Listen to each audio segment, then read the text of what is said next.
ആ പട്ടികയിൽ വളരെ കൗതുകകരമായൊരു പേരുണ്ട്. ഏറ്റവും അവസാനത്തെ പേരിന് തൊട്ടു മുൻപ് ശ്രീ വ്ളാഡിമിർ മെസ്വിരിഷ്വിലി, ലാഡോ എന്ന പേരിൽ അറിയപ്പെട്ടിരുന്ന ഇന്ത്യൻ ഒളിമ്പിക്സിൽ ഇന്ത്യൻ ഗുസ്തി താരങ്ങളെ പരിശീലിപ്പിച്ചിരുന്ന അദ്ദേഹത്തിൻ്റെ പേരാണ് ജോർജിയ എന്ന് കാണിച്ചുകൊണ്ട് ആ പട്ടികയിലുള്ളത്.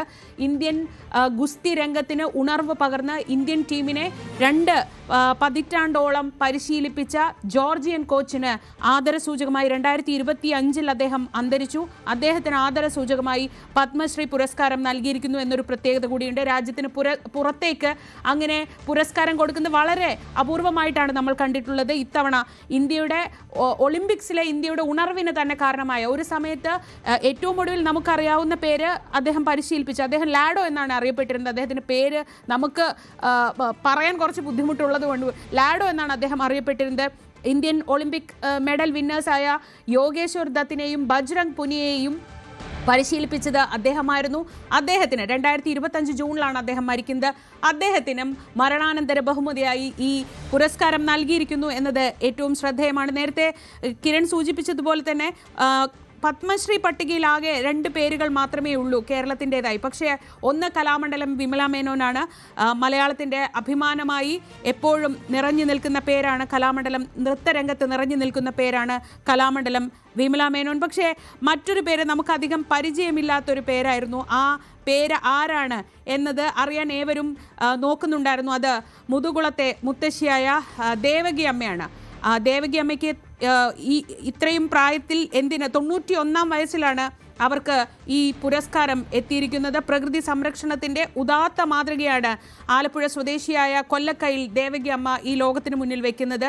91-ാം വയസ്സിലും അവർ പ്രകൃതിയെ ചേർത്ത് പിടിക്കുന്നു. അവരെ തേടിയാണ് അൺസങ് ഹീറോസ്, ആഘോഷിക്കപ്പെടാത്ത താരങ്ങൾ അല്ലെങ്കിൽ ഹീറോ എന്ന വിഭാഗത്തിൽ ഈ പുരസ്കാരം തേടിയെത്തുന്നത്. ആലപ്പുഴ ജില്ലയിലെ മുതുകുളം ഗ്രാമത്തിൽ 5 ഏക്കറിൽ പരന്നു കിടക്കുന്ന ദേവകി അമ്മയുടെ തപോവനം, പച്ചപ്പും മരങ്ങളും കുറ്റിച്ചെടികളും ഒക്കെയുള്ള ഒരു വനം തന്നെ സൃഷ്ടിച്ചെടുത്ത പ്രകൃതി സ്നേഹിയായ ദേവകി അമ്മയെ തേടിയാണ് 91-ാം വയസ്സിൽ പത്മശ്രീ പുരസ്കാരം എത്തിയിരിക്കുന്നത്. അവിടെ ഏതാണ്ട് ഒരു 3000-ലധികം മരങ്ങൾ ആ സ്ഥലത്ത് അവർ നട്ടുപിടിപ്പിച്ചിട്ടുണ്ട്. അതൊരു വനം തന്നെയായി മാറിയിരിക്കുന്നു. അങ്ങനെ മലയാളത്തിലേക്ക് വരുന്ന അല്ലെങ്കിൽ കേരളത്തിലേക്ക് വരുന്ന മറ്റൊരു പത്മശ്രീ ആ അൺസങ് ഷീറോയ്ക്കാണ് എന്നുകൂടി ഇതിൻ്റെ കൂടി ചേർത്ത് പറയാം. എന്തായാലും സാധാരണ എപ്പോഴും കിരൺ രാഷ്ട്രീയമായൊക്കെയാണ് ഈ പട്ടികകളെയൊക്കെ വിലയിരുത്താറ്.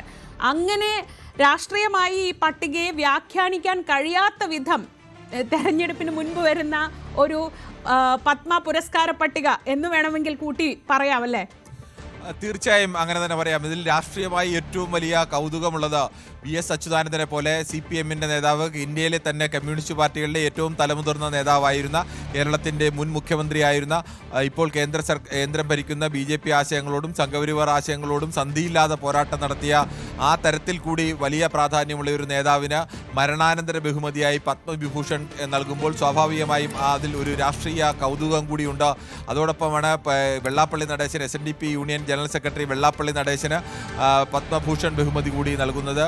കേരളത്തിലെ ഒരു പ്രധാനപ്പെട്ട സമുദായ സംഘടനയുടെ തലപ്പത്തിരിക്കുന്ന നേതാവിനെ പത്മഭൂഷൺ നൽകി രാജ്യം അദ്ദേഹത്തെ ആദരിക്കുന്നു എന്നുള്ള പ്രത്യേകത കൂടിയുണ്ട്. കേരളത്തിൽ ഇടതുപക്ഷത്തിന് അനുകൂലമായ നിലപാട് സ്വീകരിക്കുന്ന ഒരു നേതാവ് കൂടിയാണ് വെള്ളാപ്പള്ളി നടേശൻ എന്ന പ്രത്യേകതയുണ്ട്. പക്ഷേ അദ്ദേഹത്തിൻ്റെ മകൻ്റെ പാർട്ടി NDAയുടെ BDJS NDAയുടെ ഭാഗമായ പാർട്ടിയാണ്. അങ്ങനെ ഒരു വ്യക്തിക്ക് ഇപ്പോൾ കേരളത്തിൽ വെള്ളാപ്പള്ളി നടേശന് ഇന്ന് പത്മഭൂഷൺ ലഭിക്കുമ്പോൾ അതിനും രാഷ്ട്രീയമായ ഏറെ പ്രാധാന്യമുണ്ട്. മുൻ മുഖ്യമന്ത്രി ഷിബു സോറന് പത്മ അവാർഡ് നൽകി BJP ആദരിക്കുമ്പോൾ അവിടെയും ചില രാഷ്ട്രീയ ജാർഖണ്ഡുമായി ബന്ധപ്പെട്ട രാഷ്ട്രീയത്തിലെ ചില മാനങ്ങൾ കൂടി അതിൽ കാണേണ്ടി വരും. സ്വാഭാവികമായും BJP അവിടെ JMM-ഉമായിട്ടുള്ള അടുക്കാനുള്ള ശ്രമം നടത്തുകയും ഒക്കെ ചെയ്യുന്നതിൻ്റെ സാഹചര്യം കൂടിയുണ്ട്. അങ്ങനെ ചില രാഷ്ട്രീയ മാനങ്ങൾ കൂടി ഇതിൽ കാണാം. പക്ഷേ അതിനൊക്കെ അപ്പുറത്തേക്ക് കേരളത്തെ സംബന്ധിച്ച് എന്തുകൊണ്ടും അഭിമാനിക്കാവുന്ന ഒന്ന് തന്നെയാണ് രാജ്യത്തിൻ്റെ പത്മ അവാർഡുകളിൽ ഏറ്റവും പ്രധാനപ്പെട്ട പത്മവിഭൂഷൺ അവാർഡിൽ രാജ്യത്ത് 5 പേരെ തിരഞ്ഞെടുക്കുമ്പോൾ അതിൽ 3 പേരും കേരളത്തിൻ്റെ പ്രതിനിധികളാണ്, അതിൽ 3 പേരും മലയാളികളാണ് എന്നത് വളരെ അഭിമാനം നൽകുന്ന, ഏതു മലയാളിക്കും അഭിമാനം നൽകുന്ന, കേരളത്തിന് എക്കാലവും അഭിമാനം നൽകുന്ന ഒന്ന് തന്നെയാണ്. രാജ്യത്ത് ഇതുവരെ നൽകിയ പത്മവിഭൂഷൻ്റെ കണക്കുകൾ നമ്മൾ പെട്ടെന്ന് പരിശോധിച്ചിട്ടില്ല എങ്കിൽ പോലും ഓർമ്മയിൽ നിന്ന് പറഞ്ഞാൽ ഇത്രത്തോളം കേരളത്തിന് പത്മവിഭൂഷൺ പട്ടികയിൽ ഒരുമിച്ച് ഒരു ശതമാനം നോക്കിയാൽ അത്രത്തോളം പ്രാധാന്യം കിട്ടിയ ഒരു വർഷം ഇതിനു മുമ്പ് ഉണ്ടായിട്ടില്ല എന്ന് തന്നെ പറയേണ്ടി വരും. കണക്ക് വിശദമായി നോക്കിയിട്ടില്ല എന്നത് അറിയിച്ചുകൊണ്ട് തന്നെയാണ് ഇത് പറയുന്നത്. നമ്മുടെ ഓർമ്മയിൽ അങ്ങനെയൊന്നുമില്ല.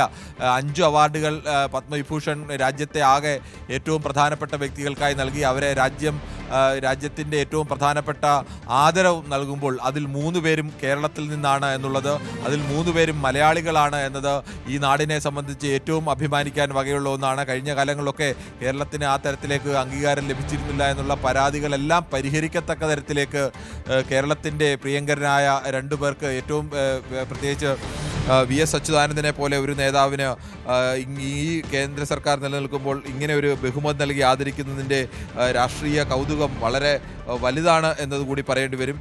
വെള്ളാപ്പള്ളി നടേശന് പത്മഭൂഷൺ നൽകി അദ്ദേഹത്തെ ആദരിക്കാൻ തീരുമാനിക്കുമ്പോൾ അതിലും അത്തരത്തിൽ ഉള്ള ഒരു രാഷ്ട്രീയ കൗതുകം അല്ലെങ്കിൽ രാഷ്ട്രീയ മാനങ്ങളൊക്കെ കാണാൻ കഴിയും.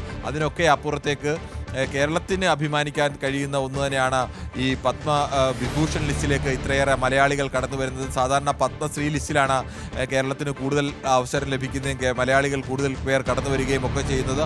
പക്ഷേ അതിനപ്പുറത്തേക്ക് പത്മഭൂഷൺ ലിസ്റ്റിലേക്കും പത്മവിഭൂഷൺ ലിസ്റ്റിലേക്കുമൊക്കെ കൂടുതൽ മലയാളികൾ വരുന്നു എന്നുള്ളത് വലിയ സന്തോഷവും അഭിമാനവും ഒക്കെ നൽകുന്നതാണ്. പത്മശ്രീ ലിസ്റ്റിൽ കേരളത്തിൽ നിന്ന് ശ്രീ AE മുത്തുനായകമുണ്ട്. ശാസ്ത്ര സാങ്കേതിക രംഗത്ത് അദ്ദേഹം നൽകിയ സംഭാവനയുടെ പുറത്താണ് AE മുത്തുനായകത്തിന് പത്മശ്രീ നൽകി അദ്ദേഹത്തെ രാജ്യം ആദരിക്കുന്നത് എന്നതുകൂടി ഓർക്കണം. പത്മശ്രീ ലിസ്റ്റിലും അങ്ങനെയൊക്കെ മലയാളികൾ കടന്നു വന്നിട്ടുണ്ട് എന്നുള്ളത് മലയാളത്തെ സംബന്ധിച്ച് വലിയ അഭിമാനമാണ്. പത്മഭൂഷൺ ലിസ്റ്റ് 18 പേരുള്ള പത്മഭൂഷൺ ലിസ്റ്റാണ്. ആ 18 പേരിലും 2 പേർ മലയാളികളാണ്.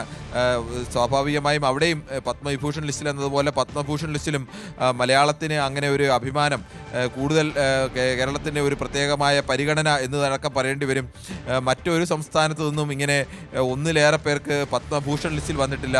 മഹാരാഷ്ട്രയിൽ നിന്ന് അൽക്ക യാനിക്കിനാണ് കലാരംഗത്തെ മികവിന് പത്മഭൂഷൺ ബഹുമതി നൽകുന്നത്. ഭഗത് സിംഗ് കോഷിയാരിക്കാണ്, ഉത്തരാഖണ്ഡിൻ്റെ മുൻ മുഖ്യമന്ത്രിയൊക്കെ ഭഗത് സിംഗ് കോഷിയാരിക്കാണ് പൊതുപ്രവർത്തനത്തിൻ്റെ മികവിനായി പത്മഭൂഷൺ നൽകി ആദരിച്ചിരിക്കുന്നത്. തമിഴ്നാട്ടിൽ നിന്ന് രാമസ്വാമി പളനിസ്വാമിക്കാണ്, അദ്ദേഹത്തിന് വൈദ്യശാസ്ത്ര രംഗത്ത് നൽകിയ മികവിനാണ് അദ്ദേഹത്തിന് പത്മഭൂഷൺ നൽകി ആദരിച്ചിരിക്കുന്നത്. കേരളത്തിൽ നിന്ന് മമ്മൂട്ടിക്കും അതോടൊപ്പം തന്നെ വെള്ളാപ്പള്ളി നടേശൻ 2 പേർ, 18-ൽ 2 പേർ മലയാളികളാണ് എന്നത്, കലാരംഗത്ത് മമ്മൂട്ടിയെ പോലെ ഒരാളിന് പത്മഭൂഷൺ ബഹുമതി ലഭിക്കുന്നു എന്ന് പറയുമ്പോൾ അത് കേരളത്തിനാകെ വലിയ അഭിമാനം നൽകുന്ന ഒന്നാണ്. വെള്ളാപ്പള്ളി നടേശനെ പോലെ കേരളത്തിലെ ഒരു പ്രമുഖ സംഘടനയുടെ SNDP യൂണിയൻ്റെ ജനറൽ സെക്രട്ടറി, SN ട്രസ്റ്റിൻ്റെ ജനറൽ സെക്രട്ടറിയൊക്കെ ആയിരിക്കുന്ന, കേരള പൊതുരംഗത്ത് കഴിഞ്ഞ 6-7 പതിറ്റാണ്ട് കാലമായി സജീവമായി തന്നെ നിൽക്കുന്ന ഒരാൾക്ക് പത്മഭൂഷൺ നൽകി രാജ്യം ആദരിക്കുന്നു എന്ന് പറയുമ്പോൾ അതും കേരളത്തെ സംബന്ധിച്ച് വലിയ സന്തോഷം നൽകുന്ന ഒന്ന് തന്നെയാണ്. അതിൽ വേണമെങ്കിൽ ഈ തരത്തിൽ പറയുന്ന രാഷ്ട്രീയ മാനങ്ങളും രാഷ്ട്രീയ വശങ്ങളും ഒക്കെ വേണമെങ്കിൽ അതിൽ കാണാൻ കൂടി കഴിയും.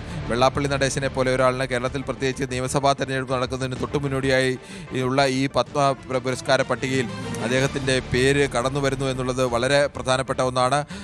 നോറി ദത്ത മെഡിസിന് അദ്ദേഹത്തിൻ്റെ നിർദ്ദേശം വന്നിരിക്കുന്നത് അമേരിക്കയിൽ നിന്നാണ്. ഇന്ത്യക്കാരനായ ആളുകൾ വിവിധ രാജ്യങ്ങളിൽ പ്രവർത്തിക്കുന്ന ആളുകളുമൊക്കെ ഉണ്ട്. അവർക്കൊക്കെ ഈ പത്മ പട്ടികയിലേക്ക് അവരെയൊക്കെ പീയൂഷ് പാണ്ഡെയ്ക്കും കലാരംഗത്തെ മികവിന് അദ്ദേഹത്തിന് മരണാനന്തര ബഹുമതിയായി മഹാരാഷ്ട്രയിൽ നിന്നുള്ള നാമനിർദ്ദേശമാണ്. അദ്ദേഹത്തിനും പത്മഭൂഷൺ ബഹുമതിയുണ്ട്. SKM മലനാരത്തിനും തമിഴ്നാട്ടിൽ നിന്നാണ്, അദ്ദേഹത്തിനും പത്മഭൂഷൺ ബഹുമതി ഉണ്ട്. ഷിബു സോറന് പൊതുരംഗത്തെ പ്രവർത്തനത്തിന് വേണ്ടി ജാർഖണ്ഡിൻ്റെ മുൻ മുഖ്യമന്ത്രിയായ JMM നേതാവ് കൂടിയായ ഷിബു സോറന് അങ്ങനെ ഒരു ബഹുമതി നൽകി ആദരിക്കുമ്പോൾ ആ സംസ്ഥാനത്തിനുള്ള ജാർഖണ്ഡിനുള്ള, പ്രത്യേകിച്ച് ജാർഖണ്ഡ് മുക്തി മോർച്ചയ്ക്കുള്ള JMMനുള്ള ഒരു അംഗീകാരം ആ തരത്തിൽ കൂടി അതിനെ കാണേണ്ടി വരും. രാജ്യത്തെ തന്നെ ആദിവാസി വിഭാഗത്തിൽപ്പെടുന്ന ഏറ്റവും പ്രധാനപ്പെട്ട ഒരു നേതാവ് കൂടിയായിരുന്നു, എക്കാലത്തെയും പ്രധാനപ്പെട്ട നേതാവായിരുന്നു ഷിബു സോറൻ. അദ്ദേഹത്തെയാണ് ഇപ്പോൾ പത്മഭൂഷൺ നൽകി രാജ്യം ആദരിക്കുന്നത്. ഉദയ് കോട്ടക്കിനാണ് ട്രേഡ് ആൻഡ് ഇൻഡസ്ട്രി വ്യവസായ രംഗത്തെ മികവിന് വേണ്ടി മഹാരാഷ്ട്രയിൽ നിന്നും അദ്ദേഹത്തിനും പത്മഭൂഷൺ നൽകി ആദരിക്കുന്നുണ്ട്. VK മൽഹോത്രയ്ക്ക്, BJP നേതാവുമൊക്കെ VK മൽഹോത്രയ്ക്ക് മരണാനന്തര ബഹുമതിയായി അദ്ദേഹത്തിന് പത്മഭൂഷൺ നൽകി ആദരിക്കുന്നു. അതോടൊപ്പം തന്നെ സ്പോർട്സിൽ വിജയ് അമൃതരാജിന് നിർദ്ദേശം വന്നിരിക്കുന്നത് യുണൈറ്റഡ് സ്റ്റേറ്റ്സ് ഓഫ് അമേരിക്കയിൽ നിന്നാണ് നിർദ്ദേശം വന്നിരിക്കുന്നതെങ്കിലും വിജയ് അമൃതരാജ് ഒരു കാലത്ത് ഇന്ത്യൻ ടെന്നീസിൻ്റെ പ്രധാനപ്പെട്ട താരമായിരുന്ന ഇന്ത്യൻ ടെന്നീസിന് നിർണായകമായ സംഭാവനകൾ നൽകിയ വിജയ് അമൃതരാജിന് പത്മഭൂഷൺ ബഹുമതി നൽകിയിരിക്കുന്നു. ഇതിലെല്ലാം മലയാളികളെ സംബന്ധിച്ച് എടുത്തു പറയാൻ കഴിയുന്നത് 5 പത്മവിഭൂഷൺ പുരസ്കാരം രാജ്യത്താകമാനമുള്ള ഏറ്റവും പ്രധാനപ്പെട്ട 5 പേർക്ക് രാജ്യം നൽകുമ്പോൾ അതിൽ 3 പേരും മലയാളികളാണ്, 3 പേരും കേരളത്തിൽ നിന്നുള്ളവരാണ് എന്നുള്ളതാണ് ഏറ്റവും അഭിമാനത്തിൻ്റെ അങ്ങേ തലക്കൽ നിന്ന് നമുക്ക് പറയാൻ കഴിയുന്നത്. കൂടുതൽ വാർത്തകൾക്ക് news 18 Keralam YouTube channel subscribe ചെയ്യുക.